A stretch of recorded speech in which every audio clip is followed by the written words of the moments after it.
16 साल की एज में किस बच्चे को पता होता है कि उसे क्या करना है जिंदगी में आगे। लेकिन इस फोटो को ध्यान से देखो, इसमें जो इंसान है उसे बचपन में एक टाइम के खाने का जुगाड़ करने के लिए भी 17 से 18 घंटे खेतों में काम करना पड़ता था। कई दिन तो इनके ऐसे होते जब ना तो इनके पास कुछ खाने को होता और ना ही पीने को। ये कहानी है इंडिया के हर हाईवे, हर सड़क पर चलने वाली गाड़ी Hyundai कंपनी के फाउंडर चंगजू यंग की, जिन्होंने अपने बचपन में ही इतना स्ट्रगल देखा जितने कुछ लोग तो अपनी पूरी जिंदगी में नहीं देखते।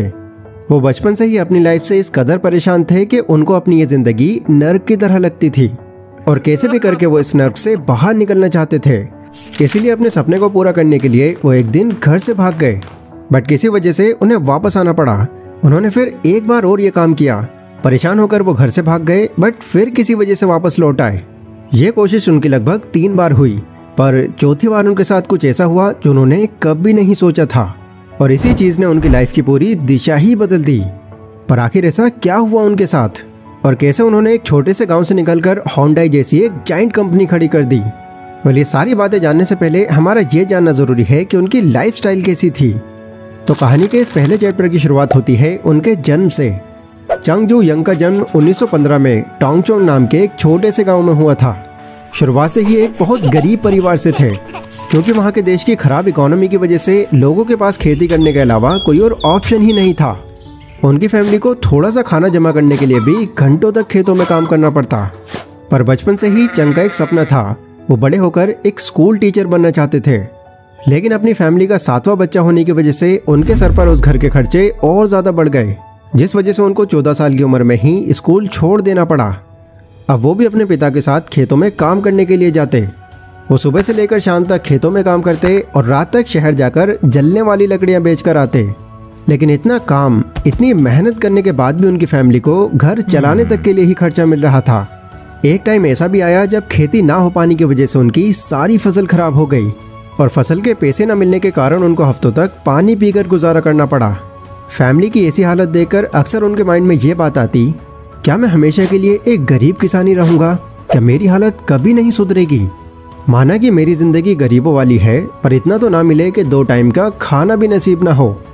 ऐसे ख्याल उनको दिन रात परेशान करते।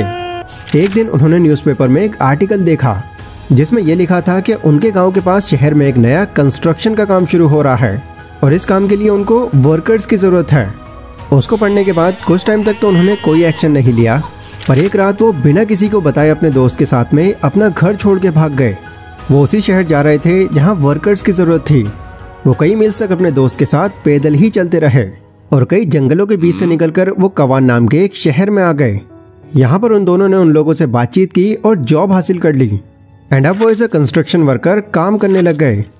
हालांकि उनको यहाँ भी कुछ खास पैसे तो नहीं मिल रहे थे, लेकिन ये काम खेत में काम करने से तो काफ़ी ज़्यादा बेटर था। वो खुश थे कि आज उनको अपने दम पर पैसे कमाने का मौका मिल रहा है। लेकिन उनकी ये खुशी ज़्यादा लंबे टाइम के लिए नहीं थी। घर से भागने के 2 महीने बाद ही चंग के पिता ने उनको ढूंढ लिया और उनको वापस से घर ले गए। बट अब तक तो उनको बाहर की दुनिया की हवा लग चुकी थी। अब तो कोई सवाल ही पैदा नहीं होता था कि वो वापस से इस लाइफ में आ जाए। देन कुछ महीने बाद वो फिर से भाग खड़े हुए और इस बार वो सोल चले गए। लेकिन इस बार भी उनके पिता उनका पीछा करके उनको वापस से घर ले गए। घर पर लाकर पिता ने उनको खूब समझाया, बेटा तुमको नहीं भूलना चाहिए कि तुम एक गरीब किसान के बेटे हो और पढ़ाई भी तुम्हारी उतनी नहीं है कि तुम कुछ बड़ा काम कर सको। और वैसे भी यहाँ तो पढ़ा लिखा होने के बावजूद भी बहुत सारे ऐसे लोग हैं जो आज भी बेरोजगार घूम रहे हैं, तो उनके सामने तुम क्या चीज़ हो, क्या कर लोगे तुम? उनके पिता ने उनको कहा तो बहुत कुछ, लेकिन उस टाइम भी उनका माइंड कहीं और ही चल रहा था। उनके पिता की ये सब बातें उनकी सोच बदल ही नहीं पाई। देन उन्होंने चौथी और आखिरी बार फिर से घर छोड़ने का फैसला किया और ये सोच लिया कि बस इस बार तो कुछ बनकर आऊँगा या कभी नहीं भागूंगा। Chapter number 2, the journey. 1 महीने बाद वो फिर से भाग निकले और इस बार वो पिछली बार की तरह ही सोल आ पहुंचे। यहाँ पर आकर उन्होंने पहले दिन से ही काम तलाशना शुरू कर दिया और इस दौरान उन्होंने बारी बारी कई काम किए। पहले उन्होंने कंस्ट्रक्शन वर्कर के तौर पर काम शुरू किया, उसके बाद फैक्ट्री का वर्कर बनकर काम किया, फिर उसके बाद बोकयांग राइस स्टोर में चावल डिलीवर करने का काम भी किया। नो डाउट वो बचपन से ही बहुत मेहनती लड़के थे और यही उनकी मेहनत देखकर उनको कोई ना कोई काम दे ही दिया करता था एंड जिसके पास भी वो काम करते वो उनका दिल खुश कर देते। उनकी मेहनत की वजह से उन्हें 6 महीने के अंदर डिलीवरी बॉय की पोस्ट से सीधा मैनेजर की पोस्ट पर प्रमोट कर दिया गया। देन मैनेजर बनने के बाद उन्होंने और मेहनत की और राइस शॉप को ग्रो करने में अपनी जान लगा दी, क्योंकि एज अ मैनेजर उनके सर पर अब बहुत ज़्यादा जिम्मेदारियां थीं। फिर एक टाइम ऐसा आया जब उस राइस शॉप के मालिक जिनके पास चंग काम करते थे वो बुरी तरह से बीमार पड़ गए और उनको अब ऐसा लग रहा था कि शायद उनका ये आखिरी टाइम आ गया है। तो उन्होंने ज़्यादा टाइम न लगाते हुए चंग को अपने पास बुलाया और उनको उस बिज़नेस का ओनर ही बना दिया। उनकी एज अभी 22 साल की थी। वो 22 साल की उम्र में एक पूरे राइस के स्टोर के ओनर बन चुके थे। फिर मालिक की डेथ के बाद चंग ने स्टोर का नाम बदलकर कियंगल राइस स्टोर रख दिया और यहाँ भी उन्होंने कड़ी मेहनत की और खूब नाम कमाया। उनका बिजनेस साल दर साल बढ़ता ही जा रहा था। पर फिर अचानक से ही उनके सामने एक ऐसी दिक्कत आई जिसने उनकी सारी मेहनत पर पानी फेर दिया। वर्ल्ड वॉर 2 के टाइम, क्योंकि कोरिया में जापानीज राज चल रहा था, इसीलिए उन्होंने चाइना वर्सेस जापान की वॉर में जापानीज सोल्जर्स को सफिशिएंट राइस देने के लिए कोरिया के सारे राइस के स्टोर्स को अपने कब्जे में ले लिया, जिसमें चंग का स्टोर भी शामिल था। Chapter number 3, the struggling period. जिस काम को खड़ा करने के लिए उन्होंने इतनी मेहनत की थी वो उनसे एक ही झटके में चला गया और अब उनको वापस से अपने गांव लौटना पड़ा। इस घटना से उनको बहुत दुख पहुंचा, पर अब तक वो एक बिजनेस कैसे ग्रो करना है इसका पूरा खेल समझ चुके थे। इसलिए 1940 में वो फिर से शहर वापस आ गए और यहाँ आकर उन्होंने एक नया बिजनेस करने का सोचा। पहले तो उन्होंने बहुत सारे कामों की एक लिस्ट बनाई एंड उसमें सारे ऐसे ऐसे काम थे जिन पर जापानीज गवर्नमेंट किसी भी तरह से कोई रिस्ट्रिक्शन न लगा सके। इन सारे कामों में उनको कार रिपेयरिंग का बिजनेस सबसे अच्छा लगा, इसीलिए उन्होंने बैंक से लोन लिया और एक कार रिपेयर की शॉप खरीदी। उन्होंने अपने वेंचर का नाम द एडो सर्विस गैराज रखा। जिस समय उन्होंने ये बिजनेस शुरू किया था उस टाइम मार्केट में ऑटो कार रिपेयर की काफ़ी डिमांड थी, लेकिन दिक्कत ये थी कि उनके कंपटीशन में और भी बहुत सारे लोग थे, पर वो लोग अपनी सर्विस के लिए काफ़ी हाई प्राइस चार्ज करते थे। चंग को कार रिपेयरिंग के बिजनेस के बारे में कुछ भी नहीं पता था, इसीलिए उन्होंने वहाँ के कुछ लोगों से बातचीत की और उनको परसेंटेज पर रख लिया। अब वो कस्टमर्स को बहुत ही सस्ती कीमत पर कार रिपेयर करने का ऑफर देने लगे। शुरुआत से ही उन्होंने स्पीड और एक्यूरेसी पर फोकस किया एंड क्योंकि बाकी लोगों से उनकी प्राइसिंग कम थी तो उनकी ये ऑटो रिपेयर की शॉप बहुत अच्छी चलने लगी। पर दूसरी बड़ी दिक्कत उनके सामने यहाँ पर भी आ गई। एक दिन उनका वर्कर एक जलती सिगरेट जमीन पर फेंककर अपने काम में मगन था और अचानक से ही पेट्रोल ने कहीं से उसकी आंख को पकड़ लिया और पूरी दुकान में आग लग गई। अब वैसे तो किसी इंसान को कोई नुकसान नहीं पहुंचा, पर उनकी दुकान पूरी जल चुकी थी। उन्हें अब इसको दोबारा शुरू करने के लिए और पैसे चाहिए थे, पर अब तक तो उन्होंने पुराना कर्ज भी नहीं चुकाया था। इसीलिए उन्होंने वहाँ के एक बड़े बिजनेसमैन से बात की।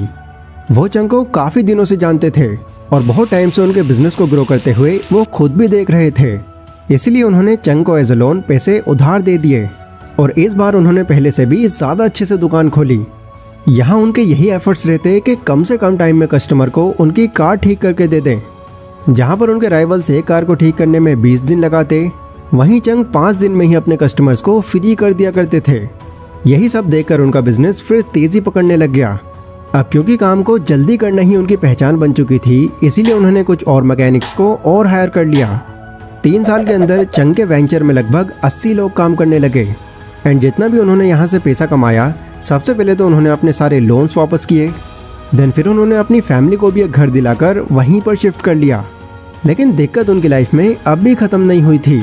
वर्ल्ड वॉर 2 के बीच में ही ऑक्यूपेशनल जापानीज गवर्नमेंट ने चंग के गैराज को अपने कब्जे में कर लिया और बिना कोई रीज़न दिए उनके बिजनेस को अपनी कंट्री के एक लोकल स्टील प्लांट से मर्ज कर लिया। अब इस घटना से चंग वापस से वहीं पर आ गए और फिर से उन्हें अपने परिवार के साथ गांव वापस लौट जाना पड़ा।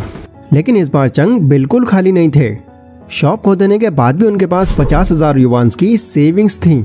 इसीलिए उन्होंने दोबारा से एक नया कॉन्सेप्ट सोचा और ये शुरुआत अब कुछ और नहीं बल्कि होंडाई मोटर्स की थी। Chapter number 4, the birth of Hyundai. गांव वापस आने के कुछ महीनों बाद वर्ल्ड वॉर खत्म हो गई और कोरिया पर जापान का जो कंट्रोल चल रहा था वो भी पूरा समाप्त हो गया। क्योंकि कोरिया को सोवियत यूनियन और यूएसए दोनों ने मिलकर बचाया था, तो डिफरेंट एप्रिसिएशन के चलते नॉर्थ कोरिया और साउथ कोरिया डिवाइड हो गया। अब 1946 में चंग वापस से सोल आ गए। यहाँ आने के बाद उन्होंने अपना वही पुराना कार रिपेयरिंग का बिजनेस शुरू कर लिया, लेकिन एक नया नाम होंडाई मोटर सर्विस से रखा। अब क्योंकि वहाँ पर काफ़ी लोग उनको पहले से ही जानते थे, तो पहली बार की तरह ही उनका बिजनेस फिर से चलने लगा। पर एक दिन उनका ध्यान इस तरफ गया कि यूएसए साउथ कोरिया में अपनी मिलिट्री के लिए बिल्डिंग्स कंस्ट्रक्ट कर रहा है और यहीं से उन्हें एक नए बिजनेस का आइडिया आया। हालांकि उनको कंस्ट्रक्शन के बारे में बहुत बड़े लेवल पर नहीं पता था, पर क्योंकि वो ये काम पहले कर चुके थे तो इसी के बेस पर उन्होंने होंडाई सिविल वर्क्स कंपनी के नाम से एक कंस्ट्रक्शन कंपनी शुरू कर दी। शुरुआती दिनों में तो उनकी कंपनी को कोई अच्छा खासा रिस्पॉन्स नहीं मिला और ना ही उन्हें इस फील्ड से कोई अच्छा प्रोजेक्ट मिल रहा था। पर 1950 के टाइम पे जब इस काम की डिमांड अचानक से बढ़ी तो उनकी ये कंपनी भी इसी के साथ बहुत फेमस हो गई। अब उनको अलग अलग जगह से बड़े प्रोजेक्ट्स मिलने लगे, जिस वजह से eventually Hyundai civil works company उनका मेन बिजनेस बन गया। पर हमेशा की तरह दिक्कतें उनकी लाइफ से जाने का नाम ही नहीं ले रही थी। उनकी कहानी में एक और नया ट्विस्ट आया। नॉर्थ कोरिया ने साउथ कोरिया के ऊपर अचानक से हमला कर दिया और नॉर्थ कोरिया की आर्मी सोल के काफी नजदीक आ चुकी थी, इसलिए उनको फिर से एक बार अपनी फैमिली के साथ वापस भागना पड़ा। वो सोल से निकलकर पुसान आ जाते हैं। वॉर के टाइम यूएसए साउथ कोरिया की नॉर्थ कोरिया से लड़ने में मदद कर रहा था। उन्होंने यहाँ पर यह स्पॉट किया कि इस वॉर में यूएसए को टेंट्स, हेडक्वार्टर्स और वेयरहाउस की जरूरत पड़ रही है और यूएसए इतनी पावरफुल कंट्री है कि पैसों की कोई कमी नहीं है इनके पास। उन्हें सिर्फ किसी ऐसे की जरूरत थी जो सही टाइम पर उनका प्रोजेक्ट उनको डिलीवर करके दे सके और सही टाइम पर काम करने में चंग सबसे आगे थे।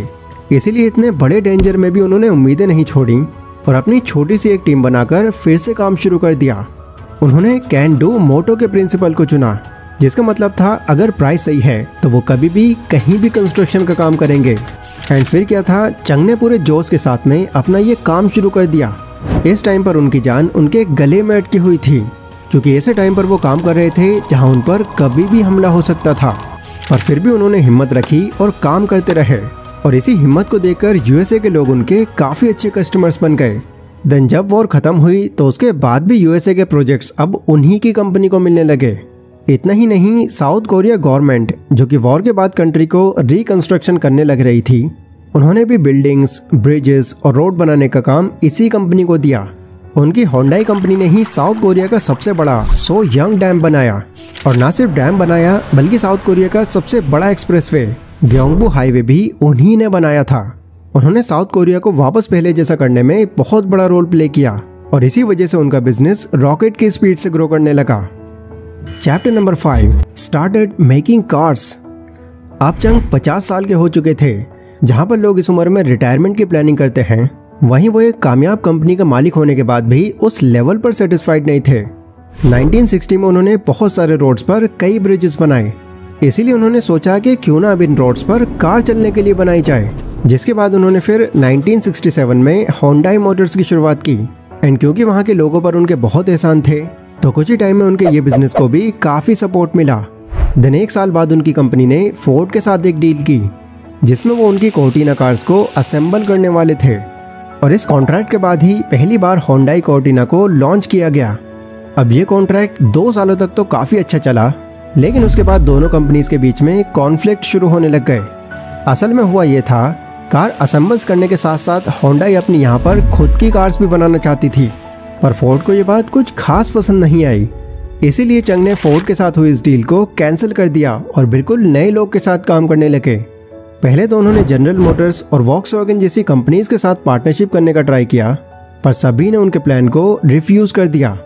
उसके बाद जापान की ही एक मित्सुबिशी नाम की कंपनी ने उनके साथ हाथ मिला लिया, जिसमें मित्सुबिशी होंडाई कंपनी को कार बनाने की टेक्नोलॉजी देने को तैयार थी और उन्हें इस बात से कोई दिक्कत नहीं थी कि होंडाई उनकी कार मेकिंग टेक्नोलॉजी का इस्तेमाल करे और कार बनाकर उनको अपने नाम और अपने लोगों के साथ में बेचे।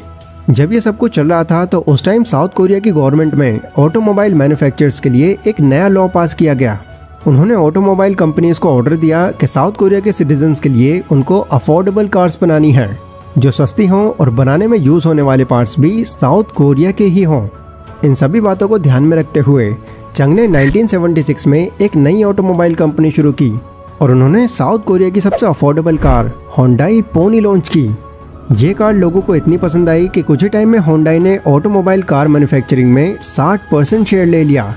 हालांकि साउथ कोरिया में चंग की कार को काफ़ी पसंद किया जा रहा था, लेकिन उस समय साउथ कोरिया में कार्स की डिमांड सिर्फ 30,000 के आसपास ही थी, जो कि उनके बिजनेस के प्रॉफिट कमाने के लिए इनफ नहीं था। इसके अलावा होंडाई पोनी जो साउथ कोरिया की नंबर 1 कार थी, उसको कुछ ही टाइम बाद ओवरसीज में बहुत नेगेटिव रिएक्शन मिले, क्योंकि गर्मी से इस कार का रंग उड़ जाने लग रहा था और सस्ती क्वालिटी की वजह से आए दिन उसमें मैकेनिकल प्रॉब्लम्स आ रही थी, जिस वजह से उन्हें कई सारी कार्स को वापस मंगवाकर बड़ा लॉस उठाना पड़ गया। लॉस इतना बड़ा था कि सभी ने उनको यही एडवाइस दी कि आप कार बनाना बंद कर दो और सिर्फ ये कंस्ट्रक्शन पर ही ध्यान दो, यही तुम्हारे लिए बेस्ट है। लेकिन उन्होंने किसी की नहीं सुनी। उल्टा उन्होंने एक ऐसा डिसीजन लिया जिससे सबके होश उड़ गए। इस कंपनी को बंद करने की जगह चंग ने सीधे एक नई कंपनी खोल दी और ये ऐलान कर दिया कि उनकी कंपनी में हर साल 3 लाख कार्स प्रोड्यूस होंगी। अब उनके इस मूव से सभी हैरान थे, क्योंकि मार्केट में तो सिर्फ 30,000 कार्स की डिमांड थी। लेकिन चंग ने 3 लाख कार बनाने की बात की है, तो अब क्या होगा, ये सवाल उन्हें परेशान कर रहा था। पर इसका जवाब चंग के पास था, जो कि उन्होंने पहले ही आइडेंटिफाई कर लिया था। साउथ कोरिया में इंडस्ट्रियलाइजेशन काफ़ी तेज़ी से ग्रो कर रहा था और वो ये बात जानते थे कि लोगों के लाइफस्टाइल में बहुत इम्प्रूवमेंट आने वाली है और आने वाले कुछ सालों में लोग कार्स ज़्यादा खरीदेंगे।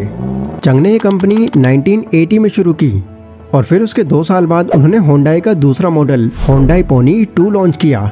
ये भी पुरानी वाली कार की तरह पूरे साउथ कोरिया में हिट हो गई और अब क्वालिटी अच्छी होने की वजह से इस बार ये कार कनाडा, लैटिन और यूएस जैसी कंट्रीज में भी एक्सपोर्ट हुई। देन ऐसा करते करते होंडाई ने 4 लाख कार्स बेच दी। Out of country car sale करने में होंडाई कंपनी ग्लोबल लेवल पर पॉपुलर हो गई। पर अभी एक कामयाब कार कंपनी बनाने के लिए उनको ग्लोबल मार्केट में अपने बाकी कॉम्पिटिटर्स को भी पीछे करना था और इस रास्ते में यूएसए सबसे बड़ी प्रॉब्लम था। पर बिजनेस तो बिजनेस है भाई, उनको यूएस के सामने भी आना पड़ा। चंग ने देखा कि ग्लोबल मार्केट में जापान कॉम्पैक्ट कार ज़्यादा बनाता है और यूएसए लार्ज साइज वाली लग्जरीज कार ज़्यादा बनाता है। इसीलिए होंडाई ने कार के ऐसे सेगमेंट को टारगेट किया जिसमें कंपटीशन ही नहीं था। बेसिकली यहाँ उन्होंने सब कॉम्पैक्ट कार को टारगेट किया। इतना ही नहीं, उन्होंने ये भी ऑब्जर्व किया कि यूएसए में आम लोग सेकेंड हैंड कार्स ज़्यादा खरीद रहे हैं। इसीलिए उन्होंने एक सेकेंड हैंड कार के प्राइस पर एक बिल्कुल नई कार होंडाई एक्सेल लॉन्च कर दी एंड इस मूव की वजह से यूएस की कार मार्केट बुरी तरह से हिल गई। जितने भी सेकेंड हैंड कार बायर्स थे उन्होंने सेकेंड हैंड कार को छोड़कर होंडाई एक्सेल को खरीदना शुरू कर दिया। 1986 में होंडाई ने यूएसए में 1,70,000 कार्स बेची। इससे पहले किसी भी कार कंपनी को यूएसए में इतनी सफलता नहीं मिली थी और इतनी मैसिव सेल्स करके होंडाई यूएसए की नंबर 1 कंपनी बन गई एंड बाद में न सिर्फ यूएसए में बल्कि पूरी दुनिया के अंदर भी। होंडाई को इस ऊंचाई पर पहुंचाने के बाद 72 साल की एज में चंग ने चेयरमैन का टाइटल लेकर रिटायरमेंट ले ली। उनकी रिटायरमेंट के बाद उनके बेटे और उनके भाई ने इस बिजनेस को संभाला और उन्होंने भी उनकी तरह जी जान से इस कंपनी को बाखूबी संभाला। जो होंडाई साउथ कोरिया में एक छोटी कार रिपेयरिंग शॉप से शुरू हुई थी, वह अब इंडिया की भी सेकंड सबसे बड़ी कार मैन्युफैक्चरिंग कंपनी है और पूरी दुनिया की टॉप कार मैन्युफैक्चरर्स लिस्ट में भी शामिल है। अब देखो, लोग होंडाई को उसके सिर्फ कार्स के लिए जानते हैं, जबकि होंडाई ग्रुप में और टोटल 42 कंपनीज हैं। आज साउथ कोरिया के इतने पॉपुलर होने और फाइनेंशियली स्ट्रॉन्ग होने का एक बड़ा रीज़न होंडाई ही है, क्योंकि होंडाई ने साउथ कोरिया में न सिर्फ बिजनेस किया बल्कि उसकी इकोनॉमी को भी एक नई तरीके से बिल्ड किया। तो गाइज, ये थी होंडाई कंपनी के मालिक की एक कंप्लीट जर्नी। ये वीडियो आपको कैसी लगी मुझे कमेंट सेक्शन में ज़रूर बताना। एंड अगर आपको ऐसे ही एक और इंसान की स्टोरी देखनी है जिसने बचपन में इसी तरह घर से भागकर आगे चलकर एक करोड़ों की कंपनी शुरू कर दी, तो इस वीडियो पर क्लिक करो, ये उसी इंसान की स्टोरी है। तो मिलते हैं अपनी उसी वीडियो में, तब तक के लिए stay safe, stay healthy, take care.